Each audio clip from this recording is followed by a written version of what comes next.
السلام علیکم، نور ہدایت چینل کے ناظرین، آج ہم آپ کی خدمت میں ایک دینی مضمون نماز کی حیرت انگیز تاثیر پیش کر رہے ہیں۔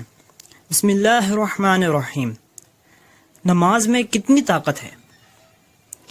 نماز میں اتنی قوت ہے کہ موسیٰ علیہ السلام نے نماز پڑھ کر دعا کی تو فرعون اور سارے فرعونی غرق ہو گئے، اور حضرت عیسیٰ علیہ السلام نے نماز پڑھ کر مانگا تو زمین پر دسترخوان منگایا۔ تو حضرت عیسیٰ علیہ السلام جو مقتدی تھے تو ان کی نماز میں اتنی قوت ہے، تو امام کی نماز میں کتنی قوت ہوگی؟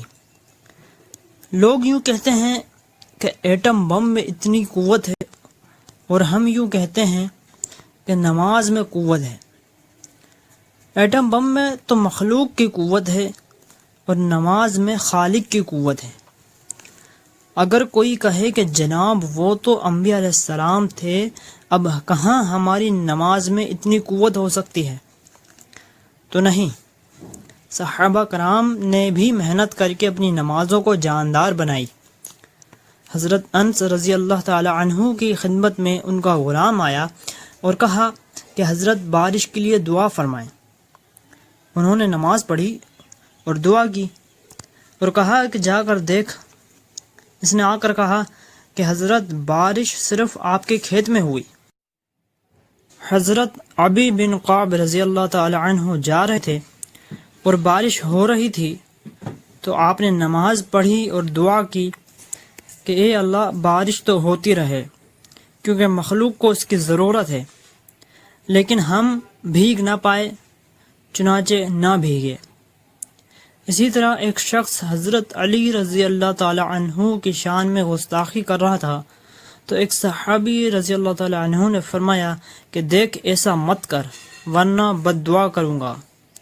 اس نے نہ مانا تو کہا اچھا ابھی خبر لوں گا۔ نماز پڑھی اور بد دعا کی تو جنگل میں سے ایک پاگل اونٹ آیا اور پورے مجمع میں سے اس نے چھانٹا اور اس کا سر پکڑ کر اس کو پٹکا اور ختم کیا۔ صحابہ کرام رضی اللہ تعالی عنہم کا مجمع آدھا دن مسجد میں وقت گزارتا تھا اور آدھا دن کاروبار میں گزارتا تھا، آدھی رات مسجد کے اندر گزارتا تھا اور آدھی رات گھر کے اندر۔ صحابہ رضی اللہ عنہم کا ایک مجمع صبح کو مسجد میں آتا تو ایک مجمع کاروبار کے اندر بازار میں رہتا۔ اب بازار والا جو مجمع تھا وہ دوپہر کو مسجد کے اندر آ گیا اور مسجد والا کاروبار کے اندر چلا گیا۔ اسی طرح رات کے بھی دو حصے ہوتے تھے۔ اب گھر دیکھو تو وہ آباد، مسجد دیکھو تو وہ آباد، کاروبار دیکھو تو وہ آباد۔ لیکن ایک بات یہ تھی کہ اگر دین کا تقاضا آ گیا تو نماز کے وقت سب مسجد میں جمع ہو جاتے تھے۔